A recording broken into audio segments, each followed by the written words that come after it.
We're responsible for knowing those laws because those are statutes, that's legal issues. Those are statutory and potentially constitutional. I think we should never pass over 50 laws a year, in my opinion. But, so I'll read the Constitution and say you can't do this, and they will come down and say, we'll pass them, you sue us. Well, you can't sue over 300 laws every year. There's no way that you have the people, the money, the resources, the amount of lawyers, all the things that it takes. And so my first desire as governor is let's go back to the Constitution. The Constitution either says you can do this or it says you can't. And that affects both parties. That's not just a one-party idea. But let's just go back to the Constitution. We're breaking the law too many times. And that's why things have to go to the Supreme Court so much. And partly because our Supreme Court has a lot of problems. Colorado Supreme Court has a lot of problems. We have to get that up to the Supreme Court of the United States. And then almost every single time that we run something up there, it is voted on by the Supreme Court of the United States in favor of the Constitution, because that's their job. And so it's that would be the first thing, is let's go back to the Constitution, because that would affect parental issues, that would affect children, that affects the Second Amendment, that affects TABOR. That's one of the biggest ones, Taxpayer Bill of Rights. If you get your refund or not is a constitutional thing. It's not a statute or a legislative decision. That's already in the Constitution. So we need to stay with the Constitution so you get your refunds every year. The second thing I would say is my next big passion is to protect parents and children. We've got a lot of things going on in our state right now. We are according to our laws, we are the most human trafficking friendly state in the entire United States, and we're the most pedophile friendly state in the United States, according to our laws. Right now, pedophiles get off on probation almost 90% of the time. I'm not okay with that. I think they should be in jail the rest of their life. And I actually ran bills to do that, to put them in jail for the rest of their life. If they're molesting a child or any of those kind of things. And it was voted unanimously against by the Democrats. This is the reason that I, as just being a pastor for 35 years, this is why I've jumped into the political arena. And this is also my second most passionate thing, is let's protect parents and let's protect kids. We're not doing that anymore. We used to, but we're not. And it's become pretty egregious in my opinion. So, yes, ma'am.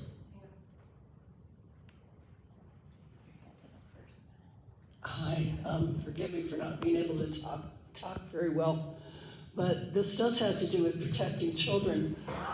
You've said that you have evidence that there is like a gigantic pedophile ring in the state legislature and in the governor's office.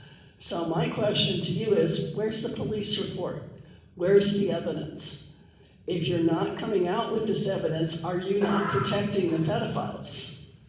I have come out with the evidence. I haven't come out with the evidence to reporters that are trying to grandstand. But I've been working with the FBI for 3 years. There is FBI in a different state, and now FBI in the state of Colorado. You can call the FBI. The director that I've been working with, his name is Tom Shea. And we've already started to see some arrests happen. I don't know if you guys have been paying attention over the last couple of weeks, but the GOP chair for Weld County was arrested for this very subject. And I had even just yesterday, I had a sheriff come on to the radio. He was a guest host of the radio show, and he apologized to me on air because people have been attacking me and picking on me because I haven't revealed the evidence to the public. That's not my responsibility. In fact, that hurts investigations, that harms people. And so, yes, we do have a lot of evidence, and I've been trying to get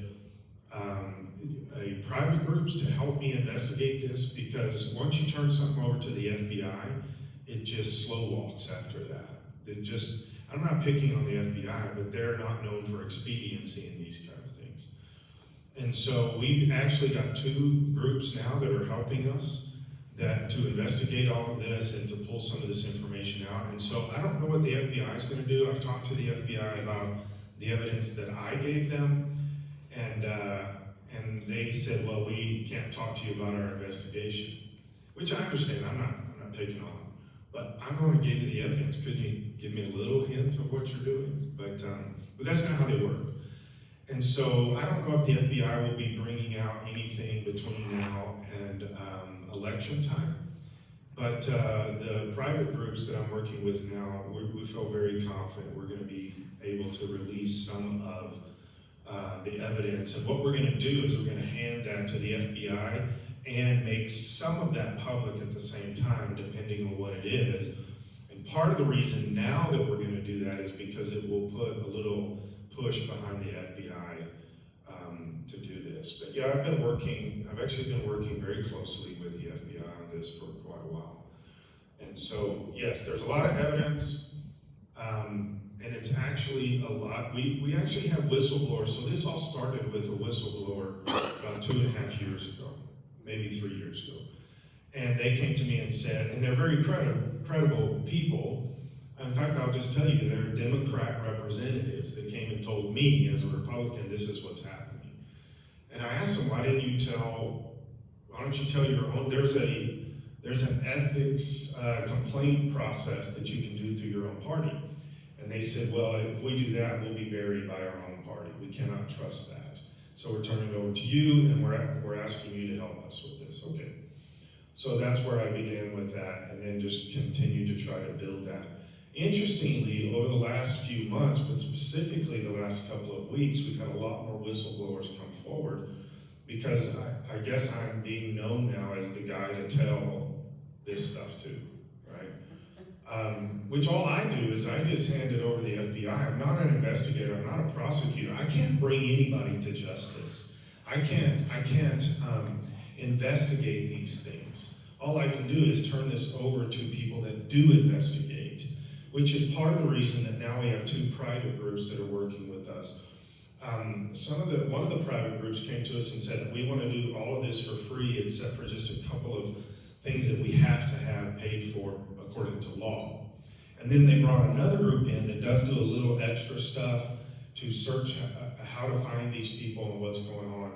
And we do have to pay them some money because of what they do. But I'm pretty excited about this now because we are actually going to be able to dig a lot deeper and a lot faster than the FBI does. And I did talk to the FBI about this. Are we allowed to do this? Can we have private groups investigating all that stuff? And they said, we actually like it when you do that. Assuming we're not getting in their way, assuming we're not revealing something that would hurt the investigation. So The FBI said they like it when you do your own investigation. I'm sorry, I can't hear you. Oh, never mind. It's not my turn. This one. When you are elected governor, what is the plan for the homeless situation here in the metro area, specifically Lakewood, Denver? It's gotten bad in all over, not just in downtown. It's gotten pretty bad all over. But the part of the issues with homelessness is you can't just push them from one street to another street. That's what we're doing right now. You actually have to have some plans. Well, here's part of the reason. To actually fix homelessness, you need to figure out why they're there, right? One of the biggest reasons they're there is mental illness. There's a lot of stuff going on there. And when we drive up to the Capitol every day, it's everywhere.